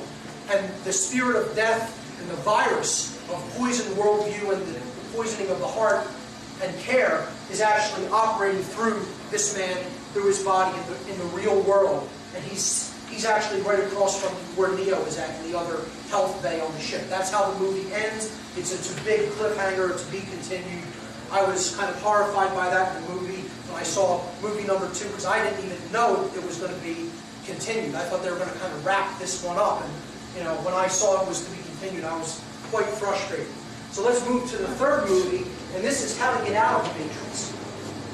This part is probably the least popular. And not only is it the least popular, it is most definitely the least understood of the 3 films. Let's jump in. Once again, sacred feminine in distress over Neo being in a coma, over right action being dead, essentially, okay, still, and the hero still asleep at the beginning. These are the first times you see them in the film, and that's what's going on. Sacred feminine, still in distress, hero still asleep. The one is still not really at his full potential. There's more that he has to wake up to. Like, what is required of us to really solve this problem? What is required is going to be discussed in this film. So, they find out from the Oracle, who now looks different because part of her code was shut down by the Merovingian, but she moved into a new body within the Matrix. So she survived, she wasn't completely deleted, but the Merovingian was very upset. He controls codes that come in, programs that come in and out of the Matrix.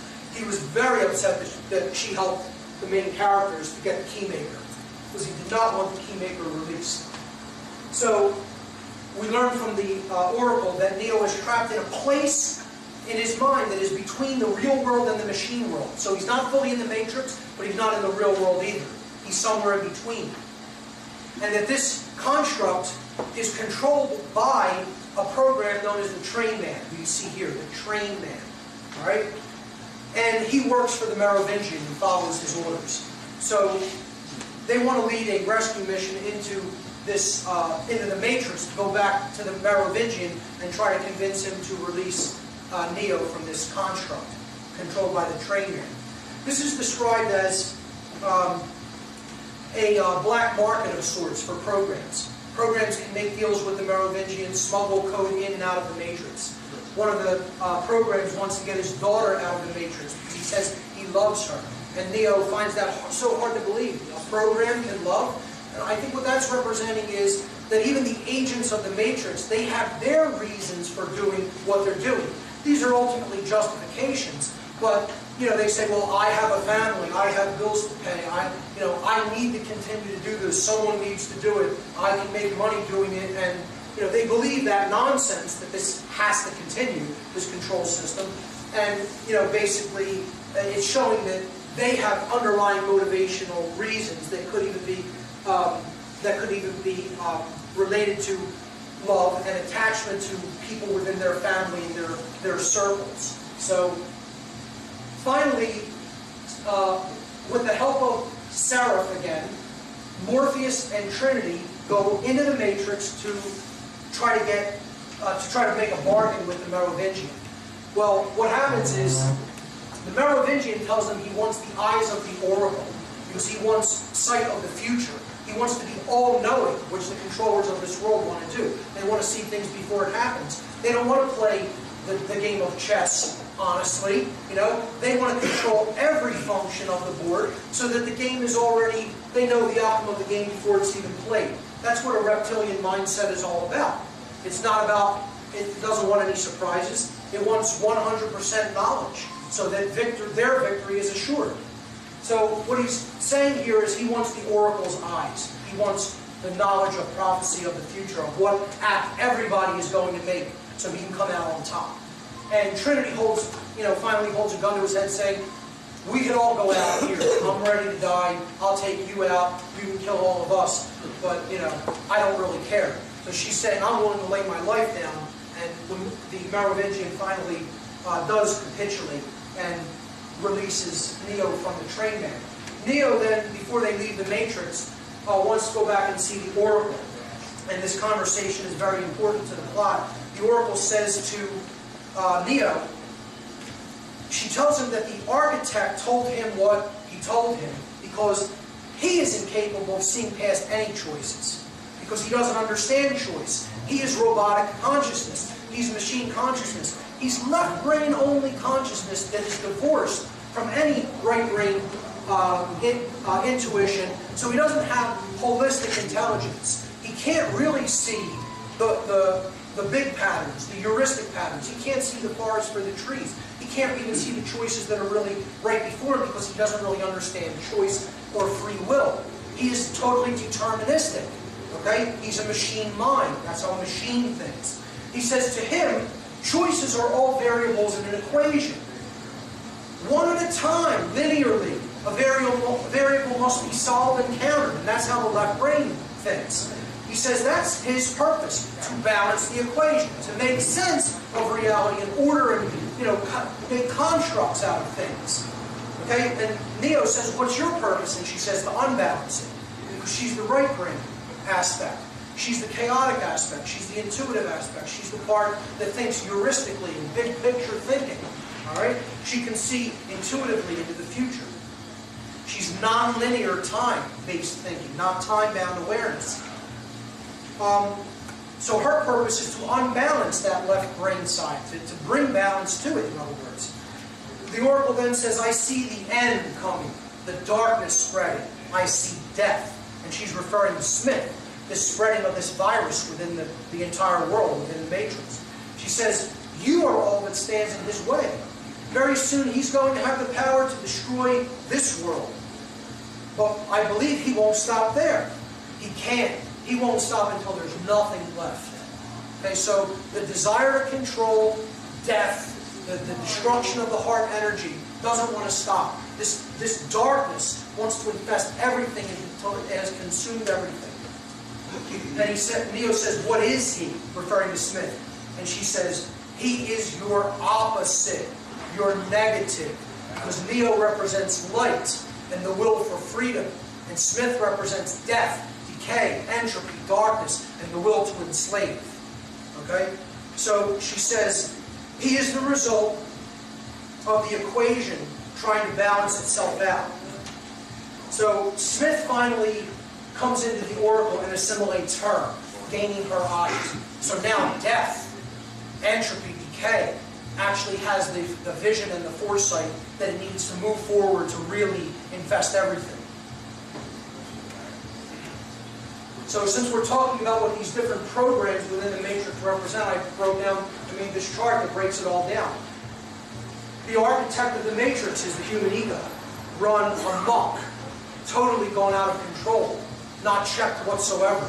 And that's what's putting us deeper and deeper into the control system. He is left brain dominance, pure left brain, as I've been talking about. He is also the R complex, because when we're in a left brain form of imbalance, the executive command functions all get shunted and get rooted within the R complex, which is our base brain, our reptile mind.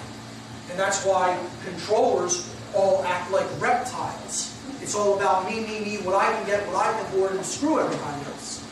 Okay? It's about the desire for control. That's the architect of the matrix. That's what got us into this mess.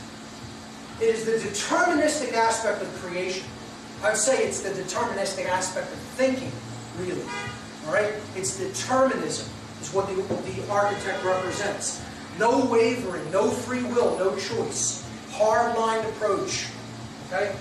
The oracle represents the human intuition. She is right brain dominance. So you could look at that as New Agey beliefs that don't include the negative or are way outside time-bound awareness. But there's not really balance there either.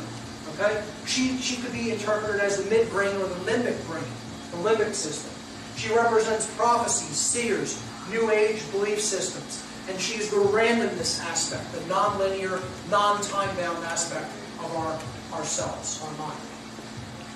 The Merovingian, again, he represents the dark occultist, the satanic aspect within creation. The opposer. Don't look at this as just a mythical character here. We're talking about the force that divides us from within ourselves. Satan in the original Hebrew language means the adversary, the one who opposes, the one who divides. It's divisive consciousness. It's me first only consciousness. Carnality and base desires being all you care about. You want to feed the beast. Okay? It's manipulation and deception to get what you want. That's what he represents. So the dark occultist, the quote Illuminati, the dark Illuminati, the powers that be in our world. Smith, of course, represents fear and death, spreading everywhere like a plague, like a virus, like a black cancer that infests the heart. He is poisoning, sickness, disease. That's why he goes into Bane. Bane means poison. It means the agent of death. He's a virus that is infecting us. He is darkness, decay, entropy, the breakdown. Ultimately, at a grand scale, he's cataclysm, being driven by imbalanced consciousness. All right? Those are the programs within the matrix. So,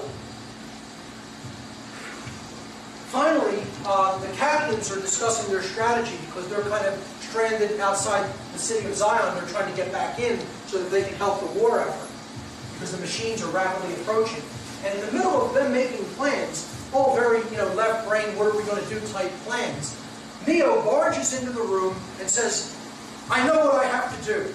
Okay, here's what he says. He says,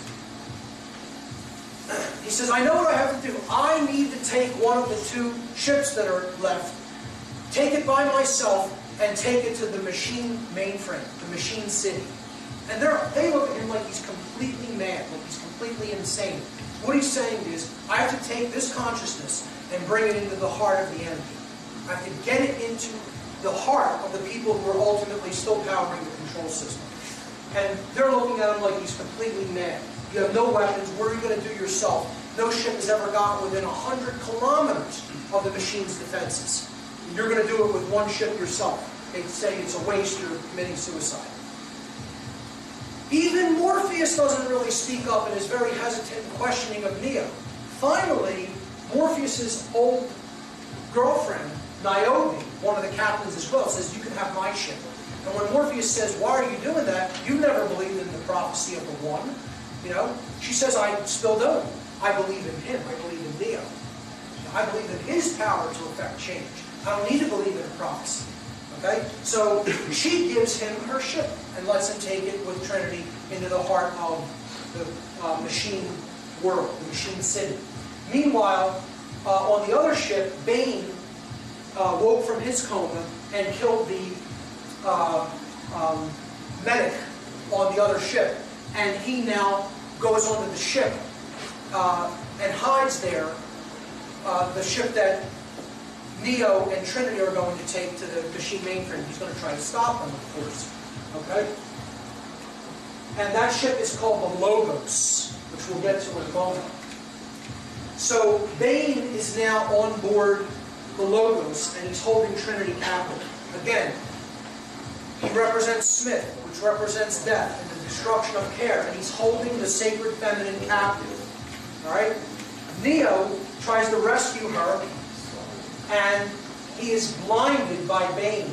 Bane shoves an exposed electrical cable into Neo's face and burns his eyeballs out. Okay? He actually burns away his eyes. So Neo is now blind, and Bane calls him the blind Messiah, because his sight to the physical five-sense world is now gone. He's not relying anymore on physical senses. He's relying on his spiritual senses. He's relying on higher sight to see the world around him. And he's not just looking at things from a five-sense perspective. Now, just like he could see the code within the matrix with a higher form of consciousness, he could see the things that are going on in the real world, just as they are. So he sees this, demon consciousness in Bane, which is Smith inhabiting him. It's death inhabiting him. And he finally does dispatch Bane, and they continue on their way to the machine city. Meanwhile, on Zion, the troops are preparing to do battle with the machines. And they're all very hesitant and very nervous because they don't think many of them are going to survive, or many of them at all. So, the battle finally begins when the machine consciousness breaches the defenses of Zion and comes into the city like a swarm of locusts, annihilating everything. Their numbers are too great, and this is suggested that the numbers of the people who are still totally attached to the system of control in our world, and who will give over all of their energy and their bodies for the perpetuation of that control, are still so overwhelmingly vast that it is like we are literally up against a plague of locusts. Okay, that's what that represents. That so few are woken up to the evil of their actions that they will do the bidding of the machine consciousness full bore, no matter what it means, even if it means the destruction of humanity. So Niobe pilots a ship through the mechanical pipes leading back into the city of Zion, and they explode an electromagnetic pulse weapon, which gives them a little bit of breathing room. It destroys enough machines to give them some breathing room. During the aftermath, there's a conversation between Neo and the council members, and he says that Neo is doing what he believes he must do. In other words, he has found his true purpose. He's doing what he thinks he believes he really needs to be doing. He's doing his work. He now knows that this is what work he needs to do, and he's finally doing it. Meaning, taking that understanding of consciousness and bringing it into the machine world, bringing it into the mind and heart of the people who are still in that diseased level of consciousness, to help to change them. That's what Neo is finally doing, which is what his purpose is. He says, I don't know, Morpheus is saying about Neo, I don't know if he'll reach the machine city. And if he does, I don't know what he can do to save us. But I do know that as long as there is a single breath in his body, he will not give up, and neither can we. And this is the main message of the third movie. That what it's going to take to get us out of this current condition of humanity is sustained willpower, sustained effort, not giving up, not just expecting results quickly, and if they don't happen, then just saying, oh, it didn't work. Sustained willpower is what is required in order to solve this problem. Okay? Let's move on. Neo and Trinity approach the machine city.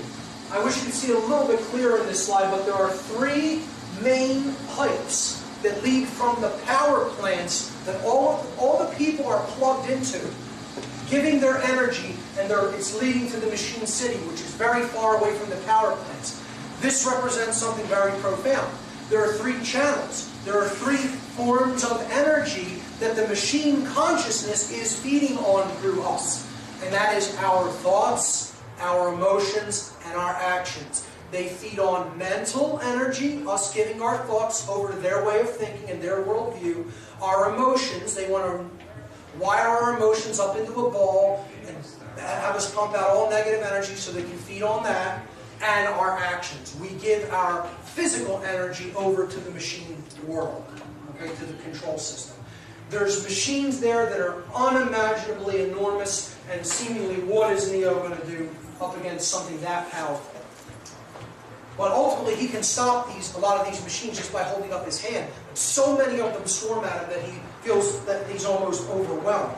And he says, there are way too many sentinels, I can't beat them.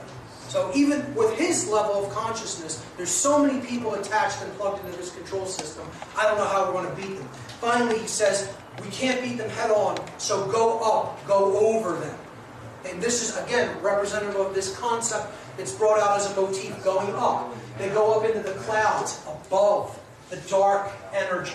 So this is rising up to a higher level of consciousness, and in doing so, you're going over that low consciousness. You are transcending it, and you can actually, work with it from that higher perspective to try to change what's going on down there. So he says, go up, go over them. The sky is the only way.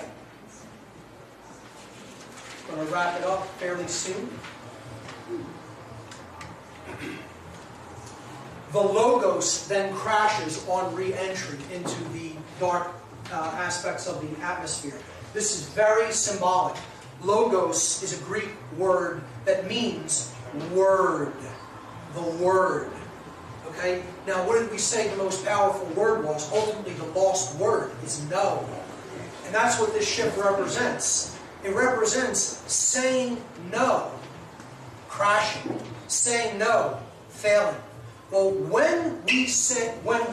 not enough of us say no to the control system, then the word has crashed. The word has been blown apart because we're not saying no, the most powerful word. And that represents the death of care, because Trinity dies when the Logos crashes. So ultimately, not saying no, The refusal to disengage from the desire to control is the death of the heart. That's what this is saying, symbolically, allegorically. That's when she dies, when finally the word crashes. Neo says goodbye to Trinity, and now there's only one recourse. Because saying no has failed, now a sacrifice is required. So this is what's going to happen if we don't say no. That a sacrifice is going to be required, as it once was before, and I would suggest was many times before, but it's going to be required again. We don't want to have that eventuality happen. We're trying to avert that, ultimately, by going up over them, okay? Going to the sky and changing consciousness. But if it has to be done through a sacrifice, then it will be, and a small portion will fight for the whole. So, Neo says to Deus ex machina, which is the God out of the machine, which is what this big machine is, the hive mind of the machine world. That's what it represents. You know, the totally diseased consciousness of the intellect divorced from care and wisdom and out of control and ultimately trying to dominate everything. He says to it, the program Smith, this virus, has grown beyond even your control. In other words, death is going to destroy everything. Okay? You're not even going to survive this, you know, to control anything. You're going to have a world of complete annihilation and cataclysm left, you know, that you're going to rule. You're not even going to rule it. You're going to get swept up in that hard cataclysmic outcome. He says, Smith has grown beyond your control, and soon he will even spread through this city as he has spread through the Matrix. You can't stop him, but I can. So he tries to make a deal with the machine mind and says, I'll take care of the Smith problem if you will agree to free Zion, not destroy Zion. So the machines ask him, what do you want? And he says, I want peace. Okay, so he's the bringer of peace. He's trying to negotiate a stand-down between the machines and humanity. So the machines plug him into the Matrix through their mainframe, through the machine mainframe. And when they do that, he's going to go in to fight Smith for the machine world, and the machines now stand down in the city of Zion, and no one knows why they're standing down. Morpheus, however, recognizes that this is something that Neo is doing, and he puts his weapon down first. He's the first person to lay down his weapon, because he's saying, I'm willing to give peace a chance. I'm willing to try to take the route of higher consciousness through Neo. Okay? So Neo goes into the Matrix to fight Smith. All of the other Smiths line up to watch it, because the one Smith who he's going to fight says, I have the eyes of the Oracle. I know everything. I know how this is going to turn out. Which is very arrogant of him, because he doesn't see, he doesn't really recognize that Neo's plugged into the machine mainframe. So the machines, the mainframe, have access to this virus now. What does Smith do? He assimilates people. He goes into them, becomes them. They become him, I should say. Okay? So ultimately, in this fight, what Neo's going to allow to happen is Smith to go into him, so that the machines can locate the virus and eradicate it. All right?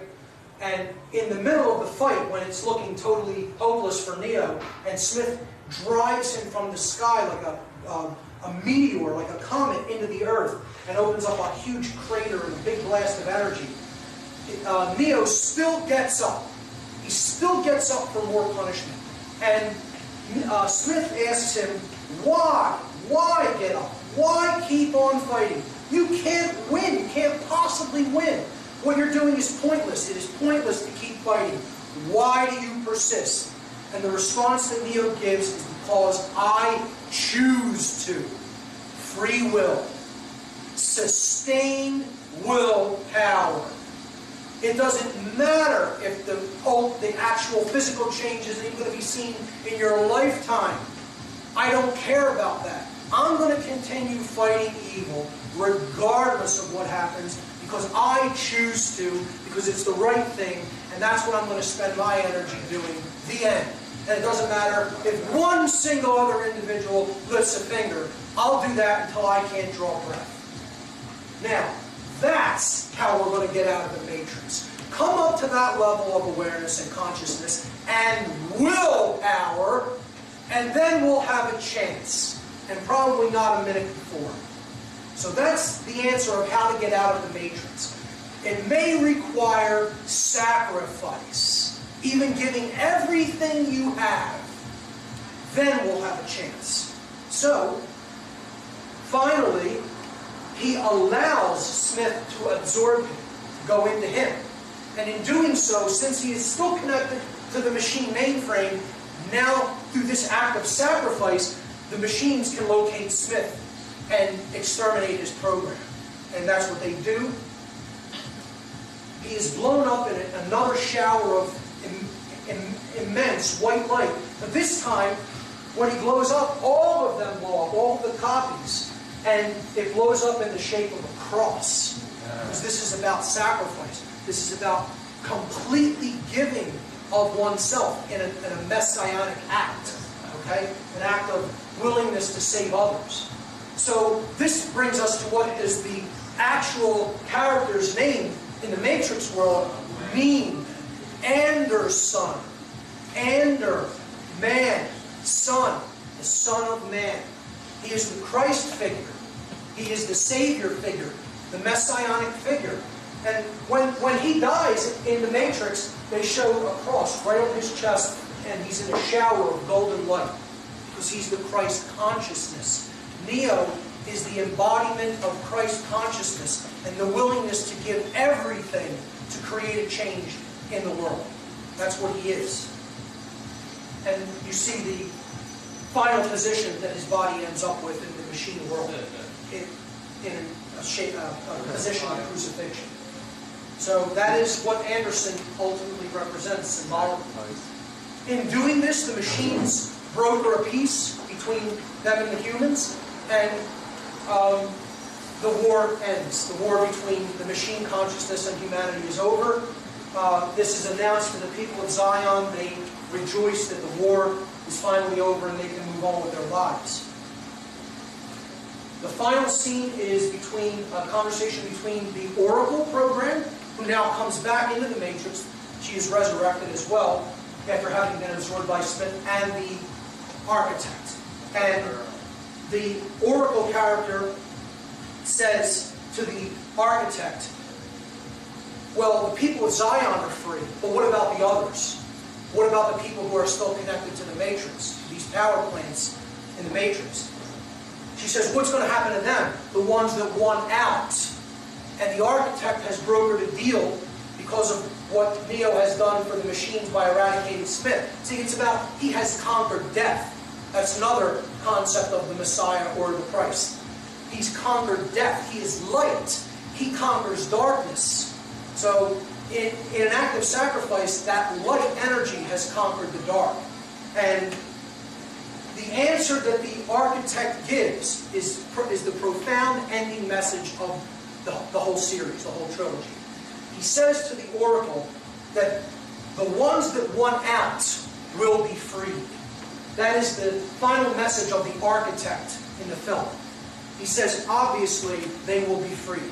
So in other words, the desire to want to get out of the system of control is where it has to all start. And that's where it will start for other people who have not yet seen the truth, but if they want it badly enough, they will be freed at some future point. And that's the message of hope that the trilogy concludes with.